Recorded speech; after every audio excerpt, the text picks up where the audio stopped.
Assalamualaikum warahmatullahi wabarakatuh. Perkenalkan, nama saya Ruri Nurkusmaningrum, NIM 195211215 dari MBS 6E.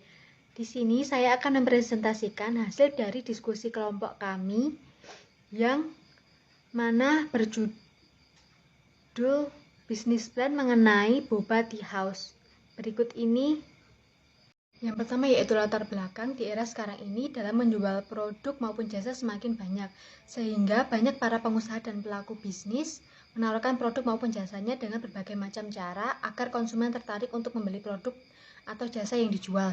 Salah satunya ialah bisnis minuman yang dalam permintaan dan minat masyarakat yang semakin tinggi akan produk minuman, dan minuman menjadi salah satu hal yang sangat dibutuhkan oleh manusia setiap hari. Hal ini mendorong kami untuk membuka usaha Boba Tea House ini. Selanjutnya adalah gambaran usaha dari Boba Tea House yang merupakan usaha yang bergerak di bidang minuman. Produk ini yang dihasilkan merupakan minuman boba dengan varian rasa dan topping yang bervariasi. Lokasi dari usaha ini ialah di Manahan, Surakarta. Usaha ini berjualan di pinggir jalan atau dengan stand booth minuman, di mana konsumen juga bisa memiliki boba di tempat meminum boba di tempat atau pada stand minuman tersebut, di mana harga yang kami tawarkan untuk satu cup boba ini tergolong murah sehingga dapat dijangkau semua kalangan. Boba Tea House ini pastinya juga berbeda dengan boba lainnya, di mana untuk topping bobanya kami menyediakan varian buah sehingga dijamin menyehatkan juga.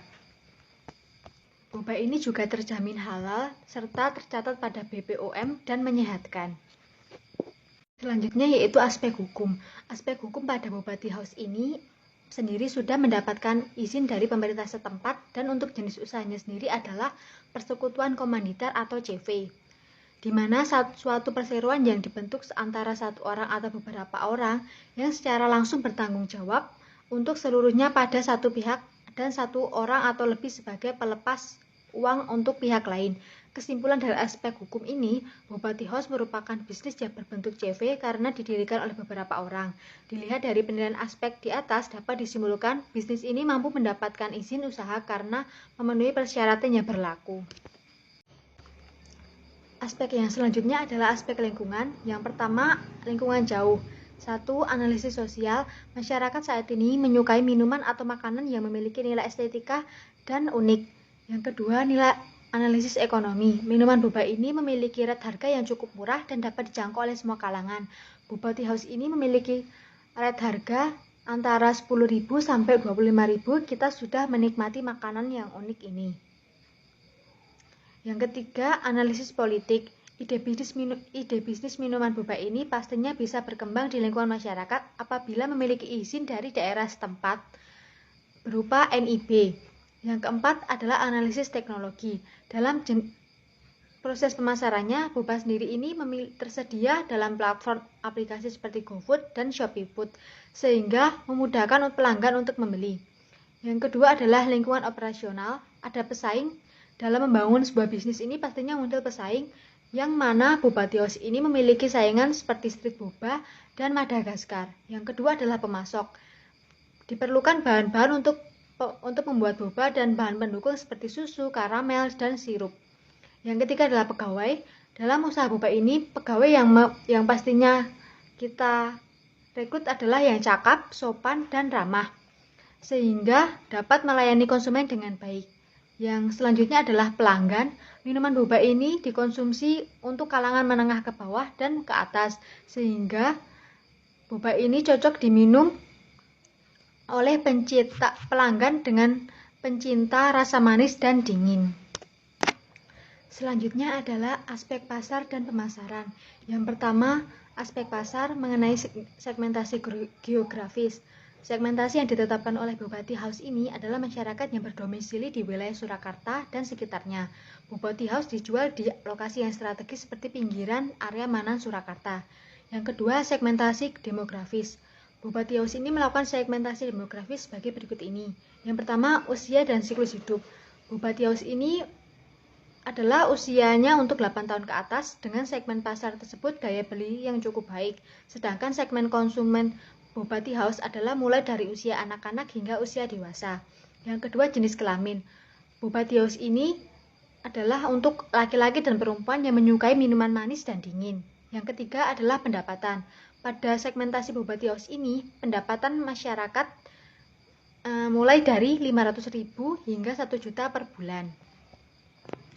Pada segmentasi psikologis, boba tea house ini menyediakan minuman manis dan dingin dengan berbagai varian rasa yang memiliki kualitas baik dan cocok dengan segmentasi yang menyukai minuman kekinian. Yang kedua adalah targeting produk. Minuman boba tea house ini untuk masyarakat baik laki-laki dan perempuan dari kalangan menengah ke bawah hingga ke atas yang bertempat tinggal di daerah Surakarta dan sekitarnya. Yang ketiga yaitu positioning produk. Boba tea house ini menyediakan atribut produk yaitu wadah minuman dengan desain yang unik dan estetik, dan tempat atau outlet yang nyaman digunakan berkumpul dengan teman. Lalu yang selanjutnya itu produk, tak hanya disebut dengan minuman kekinian, namun boba tea house ini juga memberikan nilai gizi yang berasal dari varian buah sebagai topping atau sebagai bahan bakunya. Yang kedua yaitu untuk mengenai price. Rate harga dari boba tea house ini berkisar dari 10.000 hingga 25.000 tergantung dengan menu yang dipesan. Harga boba tea house ini pastinya sudah disesuaikan dengan harga pasaran yang terjangkau oleh masyarakat. Untuk promosinya, boba tea house ini melakukan dengan poster dan iklan di berbagai sosial media seperti Facebook, Twitter, Instagram, WhatsApp, dan Google Ads. Tidak hanya promosi lewat sosial media, kami juga melakukan promosi dengan langsung kepada teman-teman atau kerabat dekat. Aspek selanjutnya yaitu aspek teknis dan teknologi. Lokasi pada boba tea house ini terletak di area Manahan dan sejajar dengan beberapa outlet makanan yang ada di Stadion Manahan. Untuk mesin atau peralatan yang digunakan, yang pertama yaitu cup sealer yang berfungsi untuk menutup cup gelas agar tidak tumpah, dan peralatannya lainnya adalah cup gelas plastik, sedotan, tutup gelas plastik, dan plastik. Untuk teknologinya, pada boba tea house ini menggunakan platform seperti aplikasi GoFood, Shopee Food, dan proses pemasarannya menggunakan media sosial seperti Instagram dan Facebook. Pada perkiraan kemampuan produksi dan penjualannya, boba tea house ini dalam sebulan mampu memproduksi 300 bungkus atau cup, dan penjualan dan modalnya pasti sudah mendapat keuntungan setelah melakukan perhitungan. Selanjutnya adalah aspek manajemen dan sumber daya manusia. Yang pertama, analisa jabatan. Boba tea house ini pastinya juga diperlukan sumber daya manusia untuk menunjang suatu usaha. Yang pertama yaitu ada owner, di mana seorang yang mendirikan usaha tersebut, yang dimana memiliki tugas seperti menetapkan kebijakan dan pemrograman kerja para pegawai untuk mendapatkan hasil operasi yang optimal, memimpin dan mengkoordinasi dan melakukan pengawasan di setiap bidang jabatan, dan bertanggung jawab atas segala pelaksanaan usaha, baik intern maupun ekstern. Yang kedua adalah manajemen produksi. Manajer produksi memiliki peran penting dalam proses produksi suatu usaha, di mana tugasnya dalam bidang jabatan ini antara lain membuat dan mengendalikan jadwal proses produksi, menentukan sumber daya material yang berupa bahan pokok untuk membuat produk maupun seperti peralatan yang digunakan dalam proses produksi, menerapkan prosedur operasi produksi, dan memastikan bahwa prosedur operasi standar dapat dipatuhi. Selanjutnya adalah manajemen pemasaran atau marketing, di mana di sini tugasnya adalah memasarkan produk agar dapat dikenal oleh target pelanggan, khususnya pada masyarakat luas umum, di mana memiliki tugas antara lain mencari pelanggan atau customer baru, mempertahankan pelanggan yang sudah ada, bertanggung jawab terhadap nilai penjualan yang ada dalam area penjualan yang menjadi tanggung jawabnya, dan memastikan pendistribusian produk bahwa produk telah diterima dengan baik dan dalam waktu yang disepakati. Yang terakhir adalah manajemen keuangan, di mana manajemen keuangan ini merupakan seorang yang bertanggung jawab terhadap pengelolaan keuangan seperti laporan laba rugi setiap bulannya hingga tahunan dalam usaha boba tea house ini. Selanjutnya yaitu spesifikasi jabatan. Ada owner atau pemilik usaha. Seseorang yang menjadi owner suatu usaha harus memiliki kemampuan komunikasi yang baik, tegas, mempunyai pemikiran yang terbuka, bertanggung jawab dalam segala permasalahan dalam usaha ini, dan disiplin.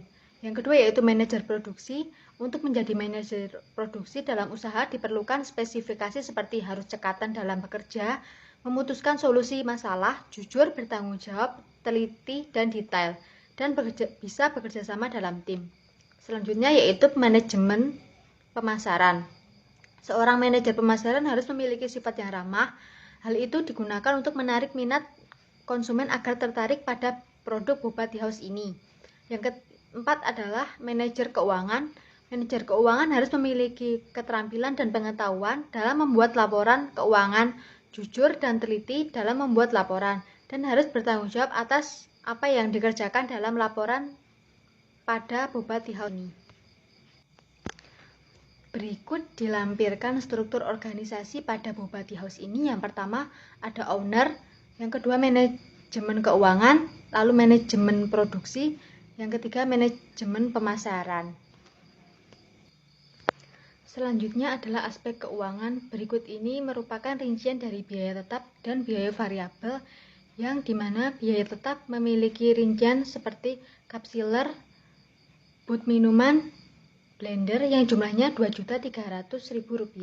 Lalu ada biaya variabel yaitu meliputi boba, es batu, susu cair, teh, serbuk minuman, cup, gelas, sedotan, air, dan listrik, serta topping yang dimana jumlahnya sebesar Rp4.095.000. Lalu berikut ini ada beberapa laporan mengenai pendapatan atau laba yang didapatkan selama 1 bulan pada boba tea house ini, yaitu jumlahnya Rp4.905.000. Lalu ada presentasi laba, di mana presentasi laba ini selama 1 bulan untuk boba ini yaitu 1,20 atau 120%. Lalu ada perhitungan IRR, di mana didapatkan laba setelah pajak sebesar Rp52.560.000. Lalu selanjutnya adalah AAR, di mana pada boba tea house ini bisa dikatakan mendapatkan 13% layak setelah melakukan perhitungan. Dan untuk proses kita bisa balik modal selama sekitar 1 bulan. Dan untuk net present value kita mendapatkan perhitungan sebanyak Rp14.573.60. Dan untuk probabilitas indeks kita mendapatkan presentase sebesar 102,917.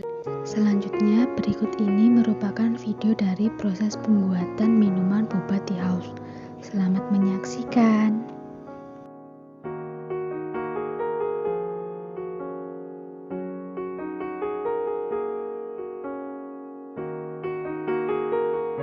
Berikut ini saya lampirkan video pembuatan dari minuman boba tea house.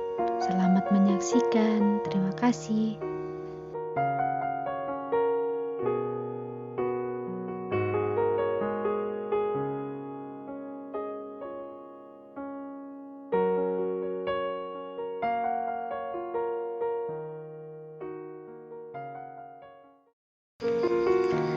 Berikut tadi presentasi mengenai bisnis plan yang berjudul boba tea house. Jika ada kata-kata yang kurang berkenan, saya mohon maaf yang sebesar-besarnya. Wassalamualaikum warahmatullahi wabarakatuh.